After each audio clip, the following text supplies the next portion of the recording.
Hello, welcome to another day for Rhapsody of Realities reading.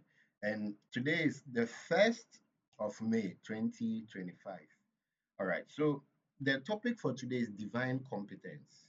And let's read the theme verse, which is 2 Corinthians chapter 3, verse 5. Not that we are sufficient of ourselves to think anything, anything as of ourselves, but our sufficiency is of God. So, Pastor continues to share with us. The Apostle Paul makes an important declaration in 2 Corinthians chapter 3, verse 5, that our sufficiency is of God. The Greek word for sufficiency here is hikanotes, which means competence or ability. This means as a child of God, you are divinely competent. It's just like saying you have superpower. Yeah. So there's a superpower in you, and that superpower comes from God. Your ability comes from God. And recognizing this truth brings a transformation in the way you think and live. All right. So, as a child of God, you are like the king's son. If things are happening around you and your mindset is that God is my father, there's a way it will impact your living. But if you say that, oh, things are happening to me and I don't have anyone to help me, you don't even trust in God in the first place. So you've given a chance for things to happen to you anyhow. So, Pastor is saying that when you recognize that truth, it transforms the way you think and then the way you live. So, in that scripture, we see a principle of divine exchange. God has given us his ability and competence so that we could function with the ability of God. The confession of the word is a key part of this process. This divine competence and ability have been imparted to you. Therefore, you must keep saying it. Keep saying it. Always affirm that you have that the ability with which you function is of God. You know, you always give credit to God that the ability I have. If you are on a project, you pray to the Holy Spirit, He gives you an understanding of how to do it. You give Him the credit. If you are learning, if anything that you are doing, basically everything, you attribute God as the one giving you the ability to do it. The Holy Spirit will now begin to guide you. All right, so just knowing about it and reading about it is not enough. It's your confession that endorses it and activates the reality in your life.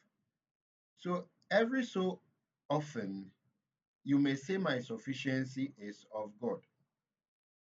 I'm divinely competent, which means you can carry out any task or assignment excellently.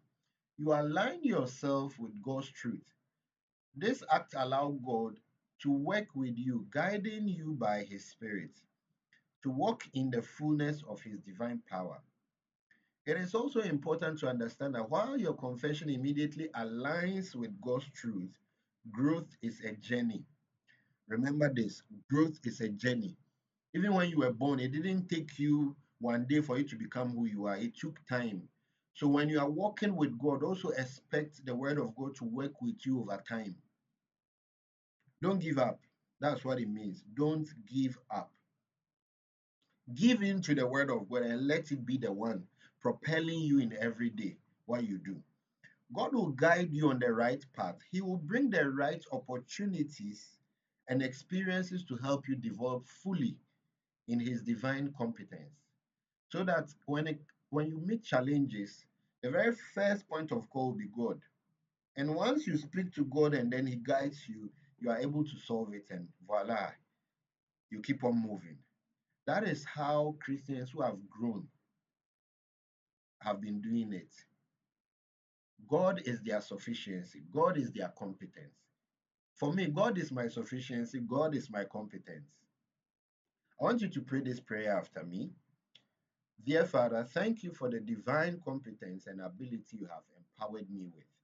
My ability is not of myself, but from you. I'm therefore divinely empowered to succeed in all things as I meditate on and confess your word. I walk in the reality of my divine nature and fulfill all that you have called me to accomplish in Jesus' name. Amen. Now, if you're not a Christian, you cannot have God's competence. So I want you to pray this prayer after me. All right. Okay. So you would have to give your life to Christ for you to be able to receive what God has for you. So say, Oh Lord God, I believe with all my heart Jesus Christ, Son of the living God. I believe he died for me and God has raised him from the dead. I believe he's alive today. I confess with my mouth that Jesus Christ is the Lord of my life from this day. Through him and in his name, I have eternal life. I am born again. Thank you, Lord, for saving my soul. I'm now a child of God. Hallelujah. If you pray this prayer, congratulations, you are now a child of God. Reach me on any platform you are watching and let's take it from there. Bye bye and see you tomorrow.